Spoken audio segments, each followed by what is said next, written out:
up those opinions. Yes. Not just, hey, I see this, isn't this awesome? You have to say why, or why in the game makes you come to that conclusion. We were just in the Empathy and Games panel earlier today, and we were talking about it ranged from mainstream games like Final Fantasy VI and the scene with Celeste, jumping off the cliff halfway through the game. But we're pointing to certain scenes. We're saying, we're not just making the statement to be interesting or controversial. We're actually pointing to things in the narrative or the mechanics that we can point to, or the manual, or things that are more concrete and say this backs up my opinion. And that's what you always have to remember. I always love how the English translation of that was just like, oh, she's just going for a swim. No. That was struck me as odd even as a kid. Like, wait, what? That's not. One of the questions I had on this list, which I think I know your answer, but I wanted to know what's your favorite piece that you've written. It's probably the Pokemon piece, but Actually, no. I love the Pokemon article. If I had to think of my favorite thing that I've ever written, it's either it was a retrospective I did for Little Taco Gamer called "The Place I Will Return to Someday," Final Fantasy 9, 10 years later. It was just a 10 years after I played it at 9, I sat down and wrote a long-winded rumination about why I love that game.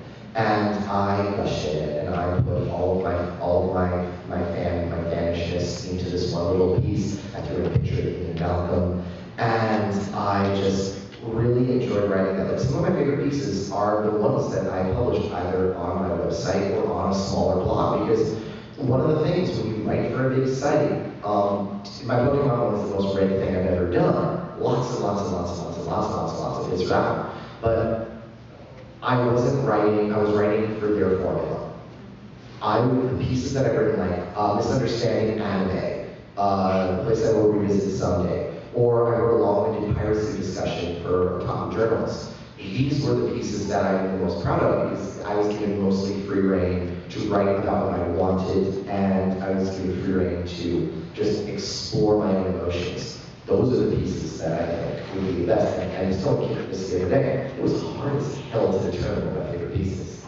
Yeah, and I would also agree with that, because I think anytime that I've gotten through the process of like I had to pitch this and then it got accepted and then I wrote about it, I haven't loved that the way I've loved something that I was like, I just bug up my butt to write this thing and I'm gonna write it and post it right the heck now. So stuff that I've written that I thought was really cool was stuff where I just took like a risk and wrote something strange. I mean, I reviewed Dragon's Crown and that went viral, which was wacky because I did a really strange format for the review. I just kind of wrote about like my feelings about the art for a really long time. And it wasn't like your ordinary format of a review. There was a lot of jokes in it and like humor. And then it got kind of circulated around, this is a really interesting game review. This is different how people usually do. I also did a Halo 4 piece before I worked for Microsoft that I really, really thought was cool, that I liked writing. Although it didn't get the same kind of traction, I'm just happy with it. So. Well, I think in terms of what your criteria are for a favorite piece kind of varies too, because there's the most popular piece, which may not be your favorite piece to write. So the idea of kind of what success is to you as a writer kind of plays into it. That being said, the quirkiest piece I remember writing recently, which was the off-road piece. It was less formulaic than some other venues I'd written for, so I had a bit more freedom in how to format everything. And I remember it was how developing indie games especially are like, or game jams, things like that, were like collaborative Heian-era Japanese poetry. I love that article. And it was just so kind of out there. People were like, what do you mean by like, this is very specific? And like, who here has heard of haiku, right? That's one part of what Ranga are. Ranga are linked poems. And so I was basically likening game development to linked poems. And I had some examples that helped that. At the time, there was an article on Off-Roll previously that was on how hip-hop can help you program. Because the way that the stanzas and everything are laid out, there's a formula to it. Once you learn the formula, you can kind of program it. And kind of riff from there. And it was really fun to kind of have that out there premise, but link it back to articles that had previously been done. I kind of like that. At the same time, there were a few articles that I thought were good ideas that I did not end up liking. On the flip side of that, there was one that I pitched that is still in editing about marriage mechanics and MMOs. Oh. Which to me sounds fascinating, but like actually writing it became such a chore that it's one of my not most hated pieces, but it's like, oh, just I wanted just like to. that on the little article I wrote. It was on the construction of Japan as a fantasy land, especially if you go to Akihabara, where they try to sell you a lifestyle that doesn't exist. And I hated it. I hated writing it. I hated revising it. And even though the final copy passed edits, something about it feels wrong. I can't put my finger on it. But you still pitched it, and then once Oh you yeah, got it, I pitched it, I wrote it, I did it, Yeah, and I'm not happy with how it turned out personally, but everyone's got that. Who here has created something that they hated in the end, even though other people liked it? Yeah. Our standards are incredibly high. And that's another thing, that's another great valuable piece of tip. It doesn't matter if you like it. Does your editor like it? Do your readers like it? If they like it, then congratulations, forget about it, you did it. It doesn't matter, like, I hate my master's thesis with a fiery interest. Everyone who's ever read it liked it. That's just how we are. We're writers, we're creatives. We're gonna have that. That's another thing you need to learn. You need to learn to cut the cord.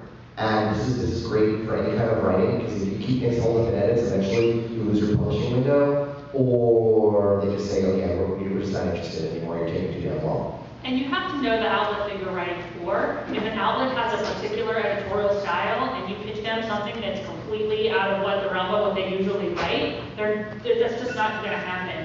And you don't necessarily have the freedom that you might think to write about whatever which is accepted. They might say, okay, yeah, you have 1,000 words, but you need this in the first paragraph, and it gets very specific sometimes. And that's another thing I like to bring up, and we mentioned Otaku Journalist earlier. Lauren Arsini does a wonderful site called Otaku Journalist where she talks about niche writing and niche journalism. She has a book. She has a book. And some of the advice is very useful, and one of them is when you're writing, when people think of writing for anime or writing about games or something like that, you kind of have this idealized image in your brain of, I'm going to write about all the games I like, or the games I don't like, and it's going to be awesome, or I'm going to watch all the anime, and when you get into it, they're like, okay, so, do you really want to play E.T. for the Atari, for like 4 hours, just to review it, or to talk about the glitches of the level design? It gets into the point where it becomes work. And not necessarily in a bad way, you can still have fun with it, but your time is not your own. The anime that you may be asked to watch may not be anime that you personally choose. The games that you want to review, even though you pitch them, there may be strict formatting requirements, or there may be information that you did not know that the editor is asking you to put in there. Or it may be that people just don't want, the indie game that you think is awesome may not be, what they're interested in right now, so they're talking about more niche. There may be things that you want to talk about that they won't listen to. There may be things that your editors want that you may not be interested in.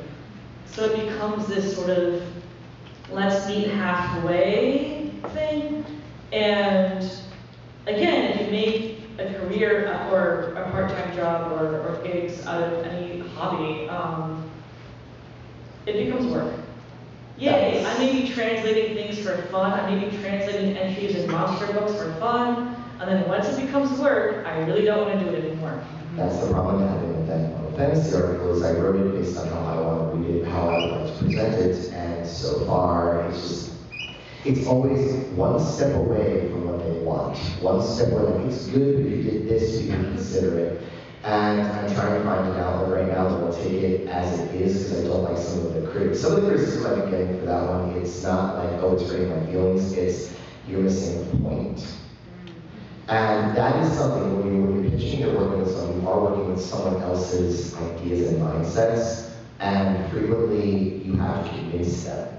And if they do not remain convinced, then you then just move on. Move on to the next one, move on to the next one, move on to the next one, just keep going. So I had about 3 more questions that I wanted to get to, and then we'll see how much time we have for audience questions. Okay, half hour so far. Yeah, we've got a half an hour, so we're doing pretty good.